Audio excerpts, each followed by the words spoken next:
All right, welcome to Evidence-Based Audio. This is Pipeline Audio.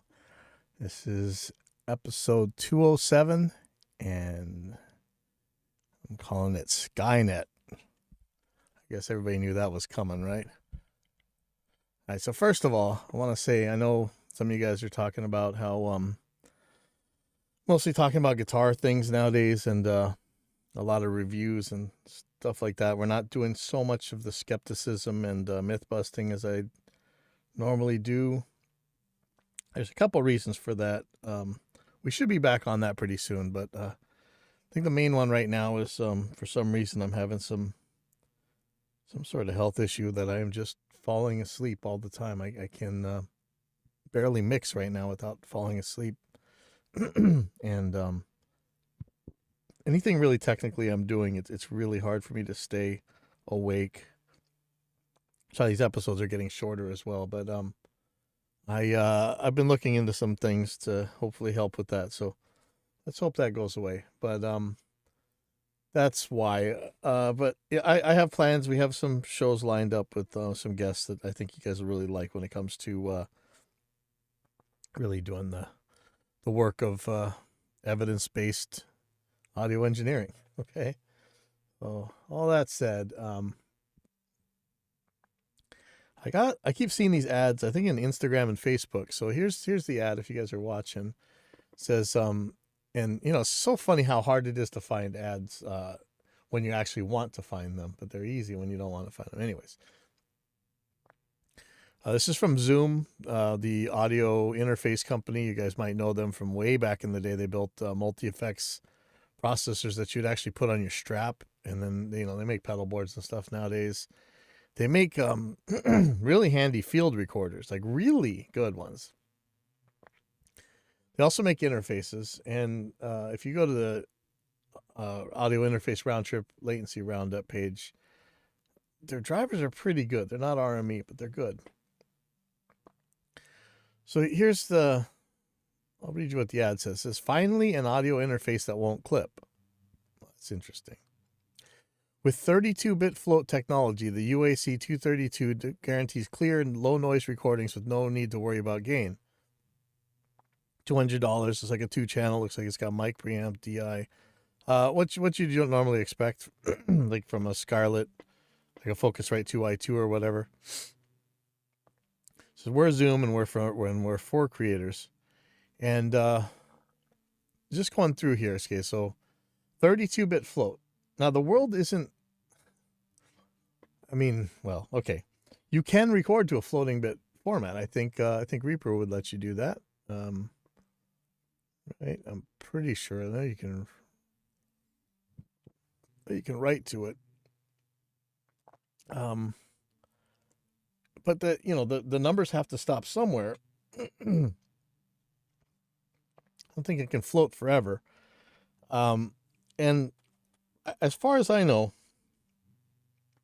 it's not even possible right now to use a full 24 bits of the bit depth we have right now because of like thermal noise, background noises, just the internal heat of a resistor. I think it won't go that far. It's let's see, let's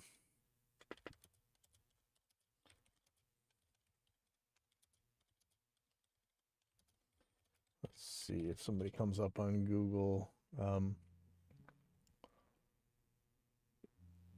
Yeah, see, I'm not finding it. But I don't even think we can reach the. So let's just type it in. What is the lowest possible bit depth? I don't know. That's a bad way to put it. I'm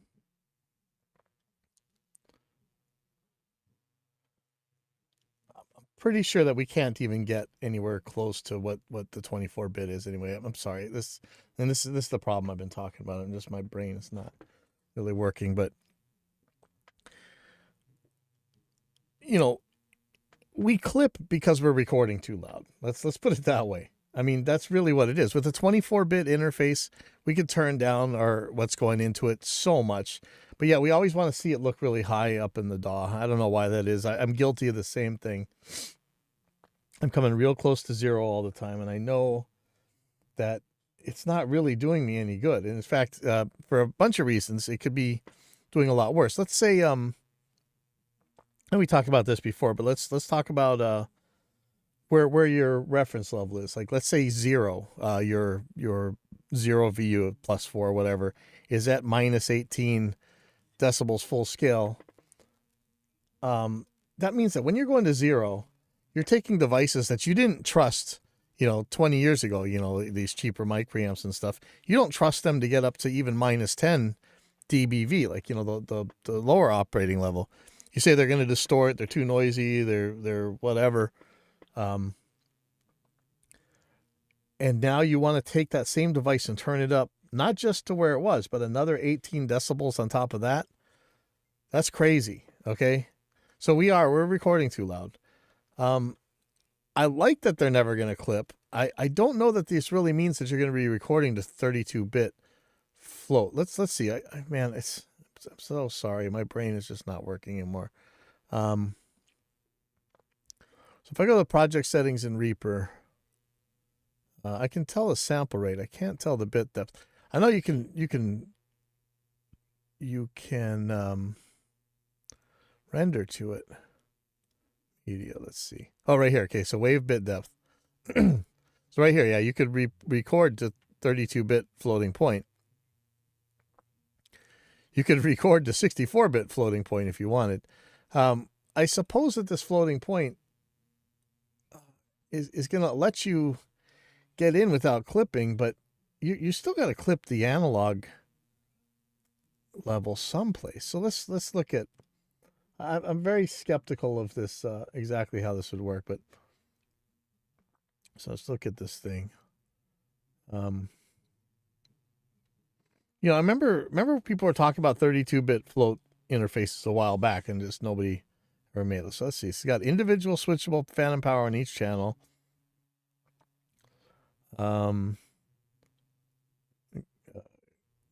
Instrument for the first one, maybe not for the second one. Direct monitor, headphone out, master volume out. Let's see. Okay, dual AD circuitry with 32-bit float recording technology. 2 XLR TRS combo inputs. 2 TRS main outputs. Records up to 192 kilohertz sample rate. Loop back. Nice. Thank you, Zoom. I'd rather not give up channels for the loop back too. I know some of you guys can do that. And I'm kind of pissed that you are on me, because you guys should be the ones who would do that before anybody else. Like, give us some virtual channels. See, music and streaming modes. Direct monitor switch. Vertical or horizontal use is kind of cool. MIDI in and out.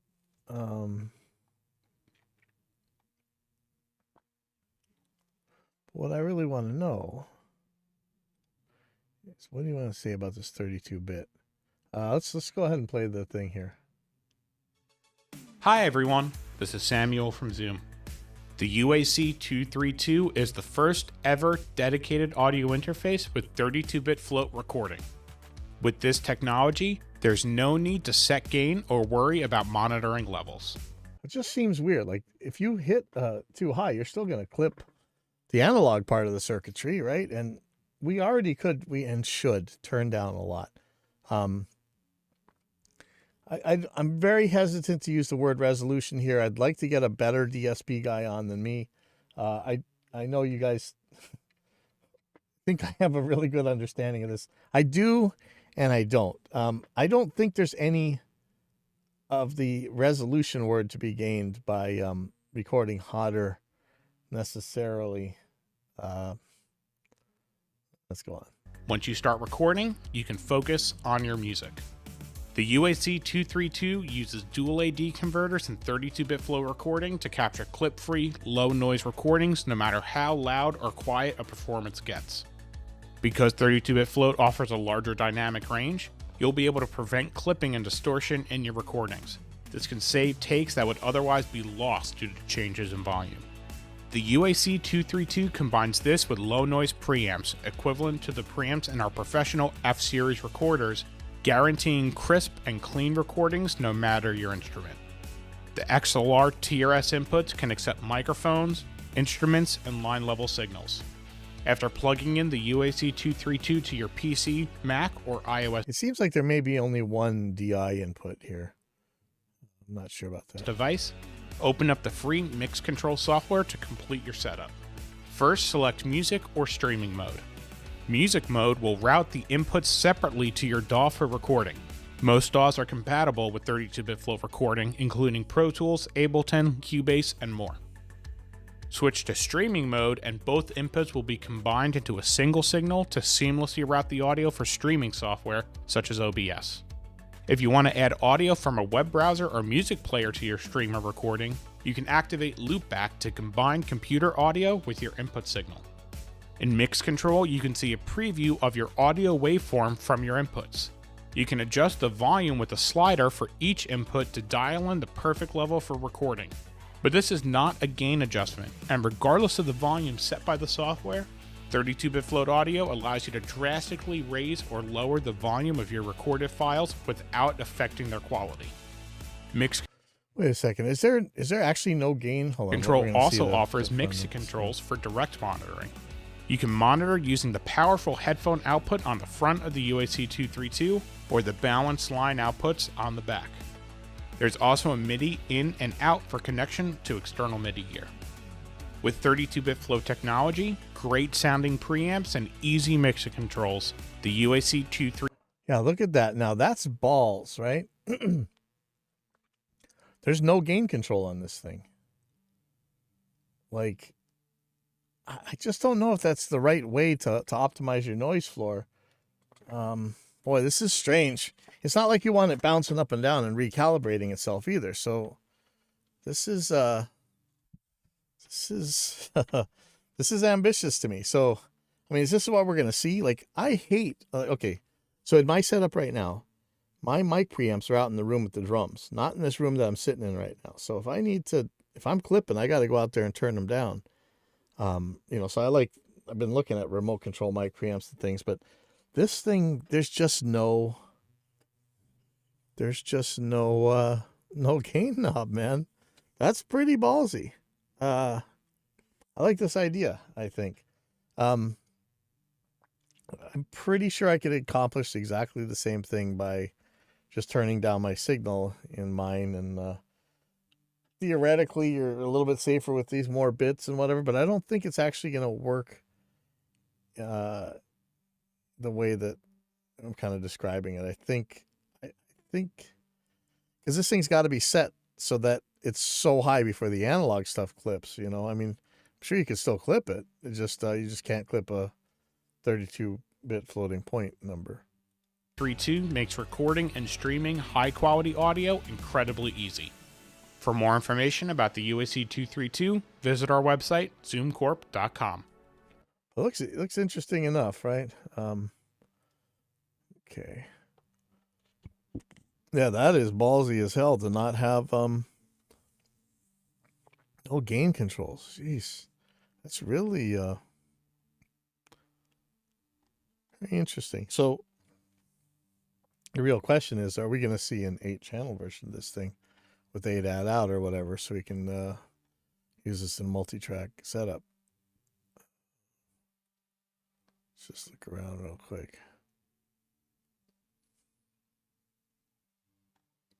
Yeah, I don't see anything yet.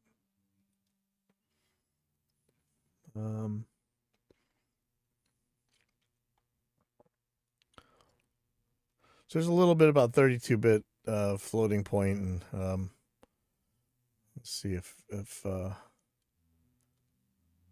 okay, so here's what they're saying. We could watch this other YouTube video or whatever, but they're saying how 32-bit float works. The solution to clipped and distorted audio is a larger dynamic range, and 32-bit float offers that in spades. It contains over 4 billion amplitude values, resulting in a dynamic range louder than anything found on Earth. In other words, everything from whispers to explosions and virtually anything that you encounter on set falls well within its dynamic range. But you have to turn up the background in order to make up for this stuff, I would think. With 32-bit flow, you'll never need to set your gain or adjust levels on the fly, allowing you to record easier and faster than ever before. Whether you're working in the studio or the film lot, or if you're out in the field, you can just set up your mics and hit record. 32-bit float audio files do take up about 33% more storage than 24-bit files, but that's a small trade-off for a world of difference. I wonder if that were far enough along in our computers. Remember, we've been doing 24-bit audio for 20 years plus. I think we can handle 32-bit float now. I would think. Anyway, this is very interesting to think about. I'll probably have a lot more on this later on. My brain's just not working right now. Okay.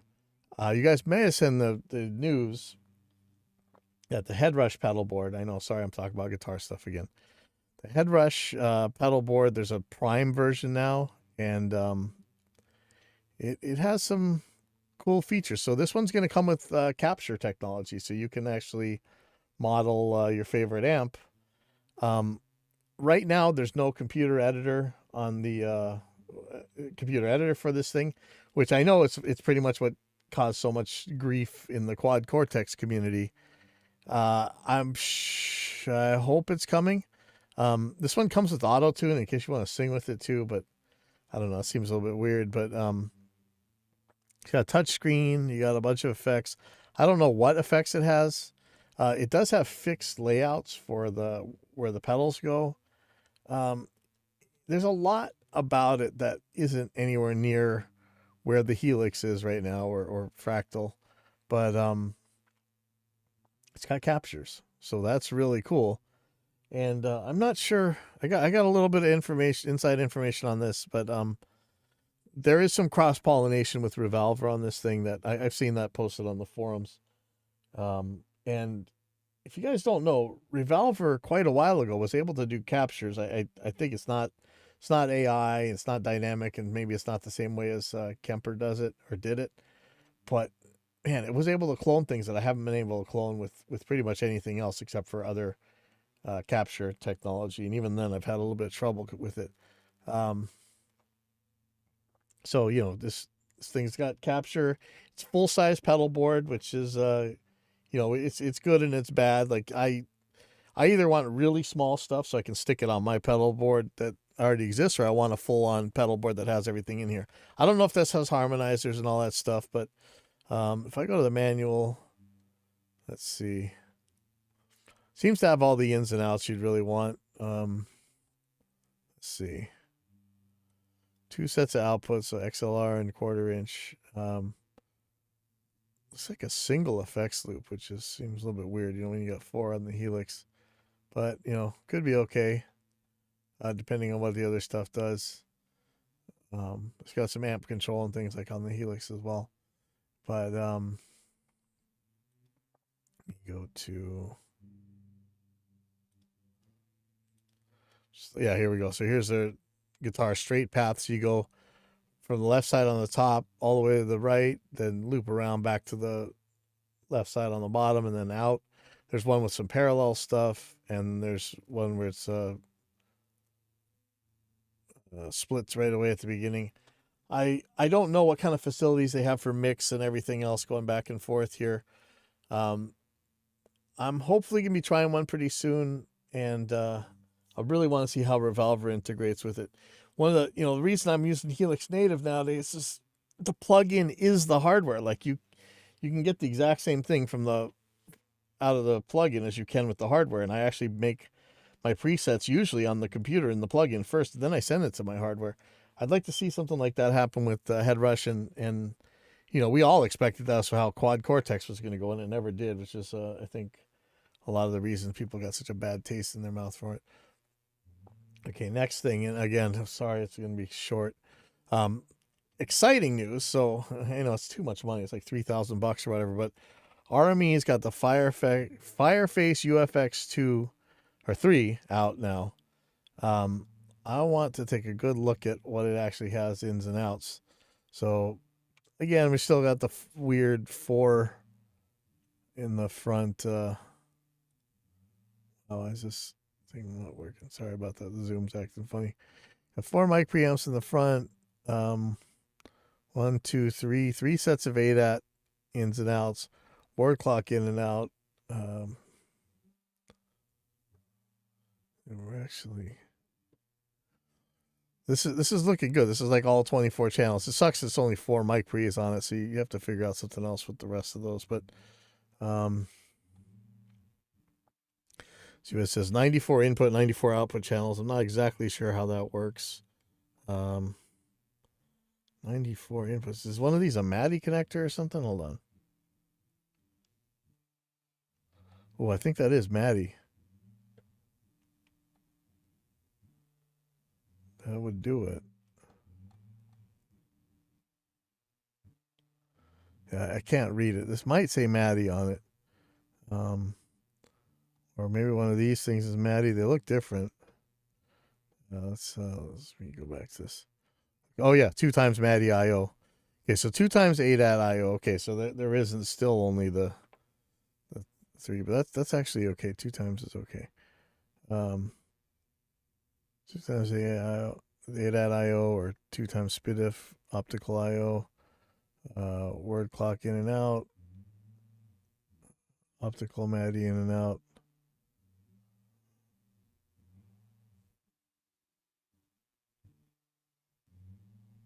Okay, let's see what else we got here. So USB 3.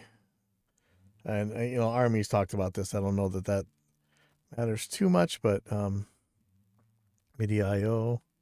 It's not MIDI. Yep. Okay, so 5-pin MIDI. Nice. That MADI. So this is looking awesome. I wonder. So this comes to Total Mix Effects.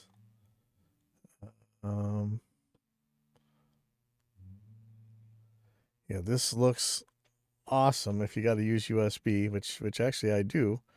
But I need, I've got 4 sets of ADAT IO. I could go to MADI somehow, I suppose. If it's a question. Is there an ADAT to MADI converter that doesn't cost $5 billion trillion? Like, RME makes one. Let's see. So RME, yeah, it's like $3,000. Ouch. I think I'm gonna be using this Digiface USB for a while, but this looks good. All right, so let's talk about a little bit of what I call Skynet. So here's a picture here from Scooby Doo. I think this is the guy's name was Fred. It's been a while. Scooby Doo, sorry. And they always unmask the ghost, and it always turns out just to be a regular old person. And in this case, they're unmasking a ghost that says AI on it, and then it shows a picture instead of a face of that ghost. Has a decision tree. It says if, and then branches off to then, else, and under then is end. Under else is another if, and then another then else, and then 2 ends. A lot of things. So it's I don't want to get super philosophical, but there's a lot of people that say that a lot of what we're calling AI is not AI. It's not artificial intelligence. But I think if you really break it down, that our real intelligence is also nothing but a set of decision trees. So I don't know that this is really a distinction. And you guys have seen just how incredible, like these technologies where you can actually take the drums out or take the guitars out or take out everything but the guitars. Like, it's incredible what you can do now. Like, remember when Melodyne's DNA, direct note access, came out and you could tune individual notes of a chord? That was incredible. But it's probably just the start. So there's Songmaster, an AI-powered mixer, which sounds terrifying. You upload a reference song, and then actually this is the mastering one. I thought there was a mixing one. There may not be, but this is automatic mastering. We've seen how good Ozone does this, and we've seen Lander, right, or LNR or whatever. So Music Radar has an article called "The Secret of Smart Plugins: AI-Powered Tools for Mixing, Mastering, and More." And I had to take the vocals out of something, and it wasn't like the old ones where you flip the phase or whatever. It's took it right out, and you could rebuild the whole track out of it. I'm thinking that now I forget what it's called, but I'm sure you guys know what I'm talking about. I'm thinking for guitar lessons and stuff, you can finally isolate maybe one of the guitars and figure it out from there. That might be really cool. But yes, Music Radar has a whole ton on it. musicradar.com/news/secret of smart plugins, AI powered tools, mixing and mastering. And you've seen how much stuff they got AI generated art, lyrics, even some code. And so this thing is MuseNet right here. One of the biggest names in the AI industry, OpenAI, has their own online AI music generating tool called MuseNet. According to the company, the tool can generate songs with up to 10 different instruments and music in up to 15 different styles. It can mimic famous composers like Mozart as well as today's top composers. The tool relies on a deep neural network trained on data acquired from internet sources, and this enables it to evaluate music over long periods of time. Pretty incredible. So I'll be checking out some of this stuff. But anyway, like I said, my health is whack right now. I'm barely able to stay awake for this. So I think that's all I really had today. So I'll see you guys next week.